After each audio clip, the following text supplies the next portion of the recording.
عليكم ورحمة الله تعالى وبركاته. اللهم صل وسلم على سيدنا محمد صلى الله عليه وسلم. المتتبعين ديالي الغاليين، مرحبا بكم عندي في قناة أم سعد المتنوعة. اليوم جيت نقدم معكم واحد الدجاج اللي كيجي هائل بحال طياب الطنجيه ورائع، ونتمنى ان شاء الله تجربوه ما تندموش عليه. وتيبقى طريقه التزيين كتبقى طريقه اختياريه للمتتبعين ديالي، والهلا يخطيكم عليا والله يخليكم ديما الفوق الفوق وديما في القمه وانا معكم في اي حاجه. السلام عليكم ورحمه الله تعالى وبركاته. المتتبعين ديالي الغاليين العزاز على قلبي، اليوم جيت نقدم لكم المقادير ديال الدجاج اللي شفتوا معايا في البدايه، اللي كيجي هائل وروعه، ونتمنى ان شاء الله تجربوه ما تندموش عليه. وكما راني معوضاكم دائما بالحاجه البسيطه واللي كتجي هائله وروعه. وكنحتاجوا للمتتبعين ديالي الغاليين هنا بصله كبيره، وكنحتاجوا القياس ديال الدجاج ديالنا اللي هو مغسول مزيان ومرقد في الحامض. انا جبتو البارح وغسلته وبيت مرقد في الحامض.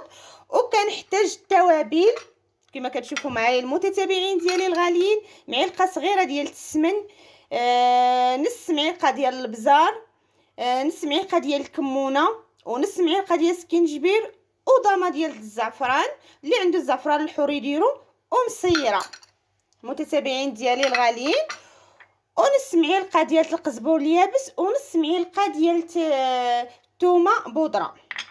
وكنسم المتتبعين ديالي الغاليين كنسمهم بالثومه والقرفه وورقات سيدنا موسى ورقه الرنج والزعتر، وكاس ديال الزيت معمر مخلط بين زيت الزيتون والزيت العاديه، وربيطه ديال القزبور والمعدنوس. وبقاو معايا المتتبعين ديالي الغاليين العزاز على قلبي، اللي كيجي هذا الدجاج رائع وهائل وكيجي بحال طياب تاع الطنجيه. بقاو معايا المتابعين ديالي الغاليين. كنشد الدجاج ديالنا تنديرو في الطنجره كما كتشوفوا معايا. كما قلت لكم الدجاج مغسول على حقه وطريقه ومرقد في الحامض كما كتشوفوا. وكندير السمينه السمن الحار، وكنزيد عليه التوابل اللي وريتكم هنا، الثومه بودره والقزبور يابس. وكندير هاد التوابل كما شفتوا معايا المتتبعين ديالي الغاليين، وكما راني دائما معوضاكم بالحاجه البسيطه واللي كتجي روعه. سكينجبير والكمونه والبزار. ومن هذا المنبر هذا كنشكركم بزاف على التعاليق ديالكم وعلى الكلمه الطيبه ديالكم، والله يخليكم عليا والله يخليكم ديما الفوق الفوق وديما في القمه. وبقاو معايا المتتبعين ديالي الغاليين.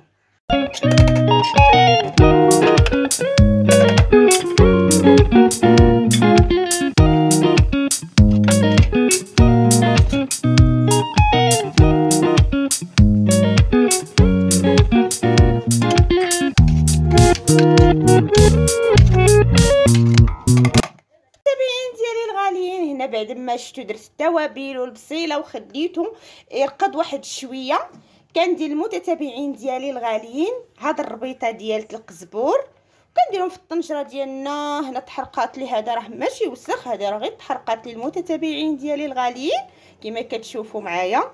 هنا راهي محروقه. ومن بعد المتتبعين ديالي الغاليين كندير كاس ديال العنبه ديال الماء،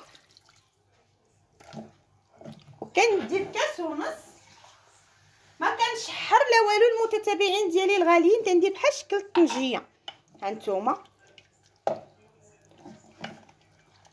وكنشد الطنجره كنسدها وكنديرها فوق نار هادئه.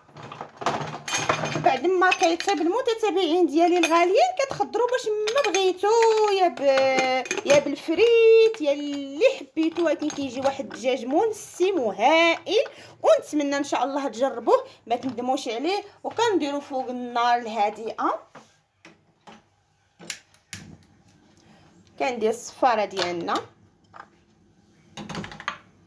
وبقاو معايا للنهايه. بعد ما نمشي نقاد واحد الشليده مغربيه اللي هي بالفلفله بشويه ومطيشه، واحد العصير ديال البربه، وبقاو معايا المتتابعين ديالي الغاليين. الله يخطيكم عليا، ونتمنى ان شاء الله تجربوا هذا الدجاج هذا اللي كيجي منسم بالاعشاب وبواحد الطريقه سهله.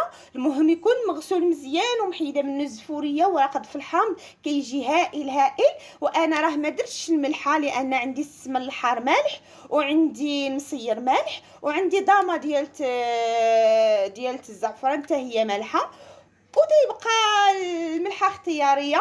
ونتمنى ان شاء الله تجربوه ما تندموش عليه. وبقاو معايا المتتابعين ديالي الغاليين اللي عزاز على قلبي. المتابعين ديالي الغاليين اللي عزاز على قلبي، هنا بعد ما طاب ما شاء الله، وهذه الشليله ديالنا كتجي رائعه كما قلت لكم. وهنا كما قلت لكم كتخضروه باش ما بغيتو.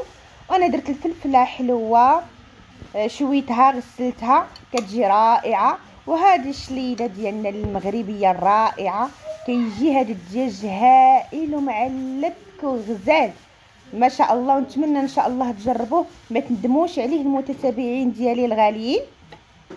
والله يخطيكم عليا. والى هنا تنقول لكم السلام عليكم ورحمه الله تعالى وبركاته. والله يخطيكم عليا وباي باي.